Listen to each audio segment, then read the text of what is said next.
Est-ce qu'on peut prouver l'existence de Dieu? Celui qui croit en Dieu a la certitude qu'il existe. Cette certitude, nous l'avons vu, peut avoir des raisons différentes. Une expérience de Dieu, un avènement, le témoignage de vie qui nous impressionne, etc. Mais est-ce qu'on peut prouver l'existence de Dieu aussi philosophiquement? Cette question a déjà été posée par les Grecs de l'Antiquité et de grands théologiens comme saint Thomas d'Aquin ont continué à élaborer ces approches. Il y a par exemple l'argument pour la nécessité d'une première cause, une cause qui est au commencement de toute chose sans avoir une cause elle-même. Cela a l'air compliqué et de fait c'est un peu compliqué, au moins quand on n'a pas fait des études en philosophie et qu'on n'est pas familier avec les notions. Mais peut-être nous réussirons quand même à présenter les fondements de l'argument d'une manière assez simple. Pour cela, le mieux est de commencer avec la notion de cause. Qu'est-ce qu'une cause? Ici, on a un bon exemple.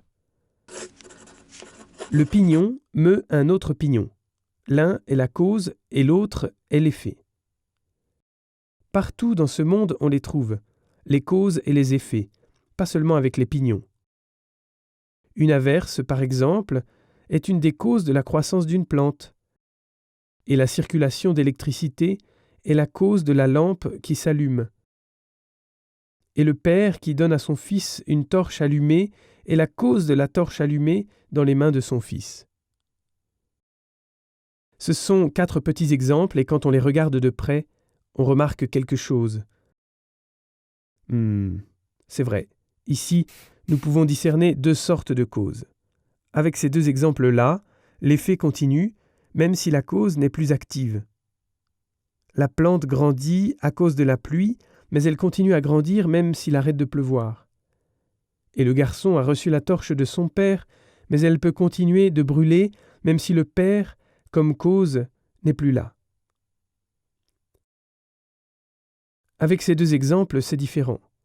Ici, nous voyons que l'effet cesse d'être dès que la cause cesse d'être, parce que l'effet dépend directement de la cause. Dès que l'électricité ne circule plus, la lampe s'éteint. Dès que la roue motrice s'arrête, l'autre pignon s'arrête aussi. L'effet dépend à présent de la cause. Ok, maintenant élargissons le tout. Nous faisons cela en ajoutant des éléments en plus aux exemples. Nous formons des chaînes de causes, pour ainsi dire. On peut, par exemple, rajouter au pignon, on rallonge le tout. À l'exemple de la lampe, on ajoute un fleuve et un barrage hydroélectrique. Le fleuve meut maintenant les turbines et ils actionnent les générateurs et ceux-ci permettent à l'électricité de circuler pour que la lampe puisse être allumée. Pour l'exemple de la plante, on va ajouter le soleil. Le soleil est la cause de la vapeur qui forme des nuages et qui se refroidit ensuite et forme la pluie pour que la plante puisse grandir. Et au sujet du garçon, on dit que son père a reçu la torche de son propre père, qu'il avait reçue de son père, qu'il a reçue de son père, etc. Ainsi, on a des chaînes de causes, et la différence entre les 2 groupes est encore plus évidente. Chez l'un, cause et effet se succèdent dans le temps.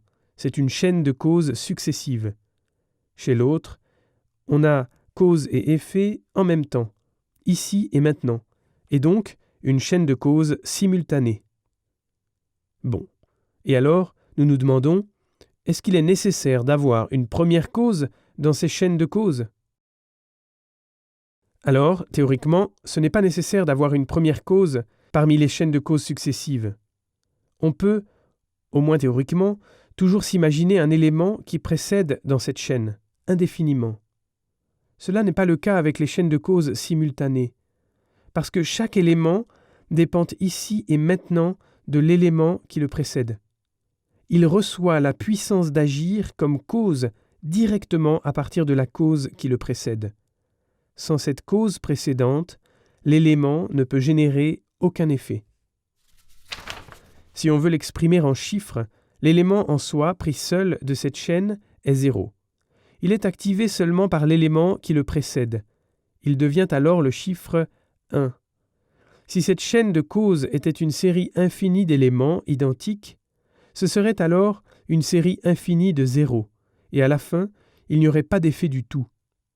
Mais s'il y a un effet, il faut qu'il y ait au début une première cause.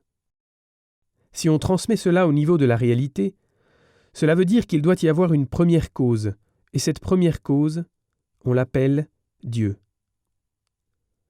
C'est cela alors la preuve de l'existence de Dieu, même s'il faut dire que cet argument ne prouve pas Dieu comme on croit en lui. Cet argument ne prouve pas le Dieu d'Abraham, d'Isaac et de Jacob. Mais cela montre que c'est raisonnable de croire en quelque chose qu'on appelle Dieu.